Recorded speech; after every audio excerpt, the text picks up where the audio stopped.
Got a bad horn. This thing's got two horns. It's got one right here by the fog lights, one there, and it's got one way over there. Okay. So that one, the one I'm pointing to right now, is the bad one.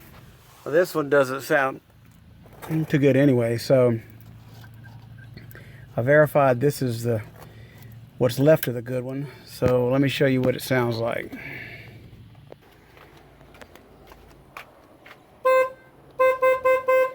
So that's obviously a high tone. So I got this low tone from AutoZone for like $16. So we'll try to retrofit this thing up in there. All right, this one seems to be the culprit. These are very simple. The horn, electric horn's very simple. Basically, it's grounded to the body here. That drippy stuff is PB Blaster. And it has a just a single electrical connection, and what happens is when it's energized, it just vibrates really fast in here and sends the tone out here. And most vehicles of this age anyhow have a low tone and a high tone, which is on the other side. So the low tone on this one's bad. So but before I go any further, I'm going to test this. Now, in order to test this, I've got a lead going to the positive there, and right there ground. And I have this, bought this a long time ago, these 10-foot retractable test leads. They come very handy if you need to wire something up to the battery real quick. So let's see if this horn actually works before I go any further. So I got the test leads hooked up, positive to positive. Now when I tap this, it should blow, and it doesn't. So that's a bad horn. Now I think what I'm going to do is, instead of putting this whole new bracket, I'm going to leave this OEM bracket, and I'm just going to take this nut off right here, and I think the new horn will probably just bolt in there. It is a universal one, but I think it will. Okay, that nut is a 13 millimeter.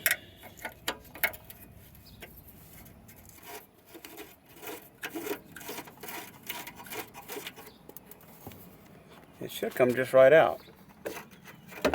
There we go. No, come on. Sure there's no wasp in it. That happened to me before on an old truck. I pulled the horn off and it had a big wasp nest in it, and they attacked me. Alright, this is a comparison. The original one says Bosch on it, so I don't know if that's original to the Jeep or not. It looked original, so I guess that's original. But this aftermarket one, sure built AutoZone version, $16.99, looks very similar. In fact, it's going to bolt up exactly in the original spot. Now the difference is the original one is grounded through here, okay, with a bracket, and the new one actually comes with a little cable. So what you do is you ground it here, and then you use this little jumper wire that comes with it, and you ground one of these to here, and then your power wire goes here. It comes with a universal bracket, which I won't need, but that's it. It's going to be very easy to install. So let's see if it works. Put a little bit of the good stuff, dielectric grease, on these terminals here. Keep this thing from corroding. And since that's my main point of ground, I'm going to clean that off really good.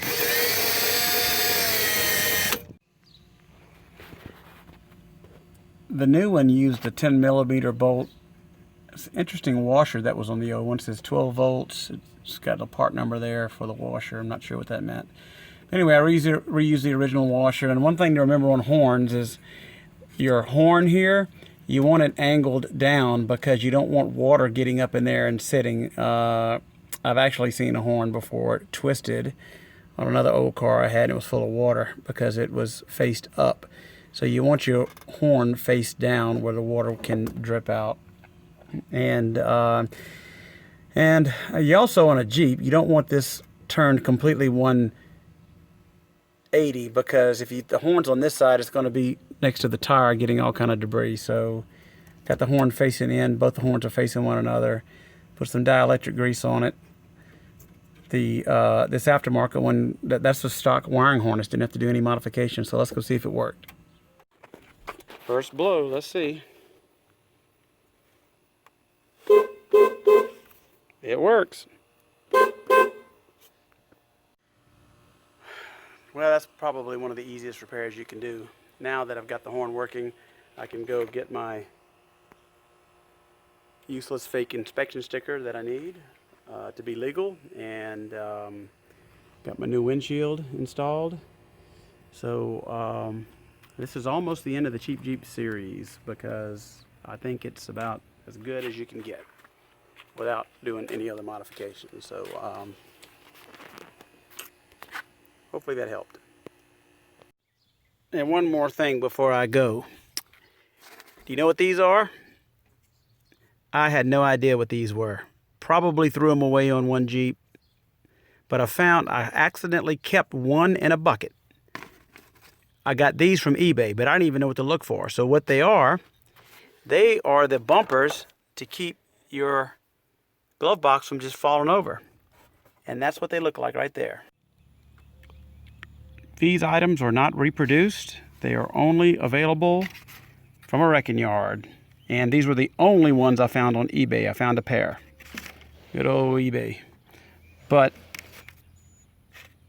let me show you. Because without it, if you take it out, your your glove box just falls down. But you push these up in there. Kind of go like this. It's hard to film, but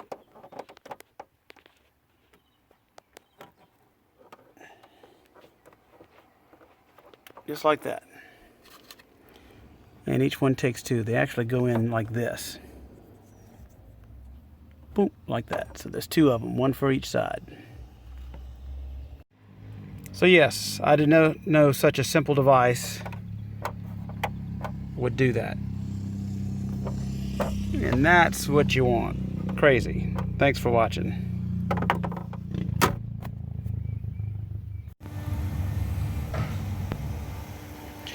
Alright, it's time for an alignment, so let's hope this goes well. I did a lot of front end work, as you know. We'll see how it works out.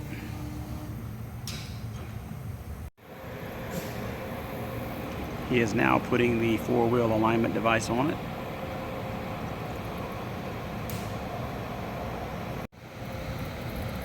He shut the bay door, but I think that has nothing to do with me watching or filming. I think it has to do with him being able to see the lasers.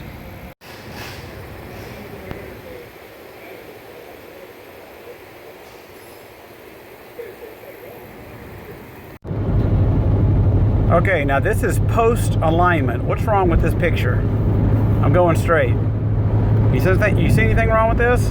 Post alignment. I do. Okay, had to bring it back. So let's see what happens. Let's see if it steers straight.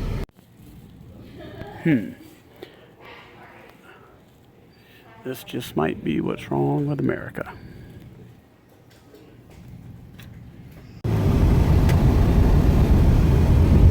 Alright, let's straighten her up.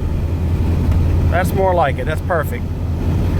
With these solid axles, it's kind of hard to tell and get the steering wheel straight unless you go drive it. So he didn't have any, he didn't ask any questions. They were very nice and fixed it without a problem, and didn't take very long. So I'm satisfied, and I think the Cheap Jeep is now ready for daily driving.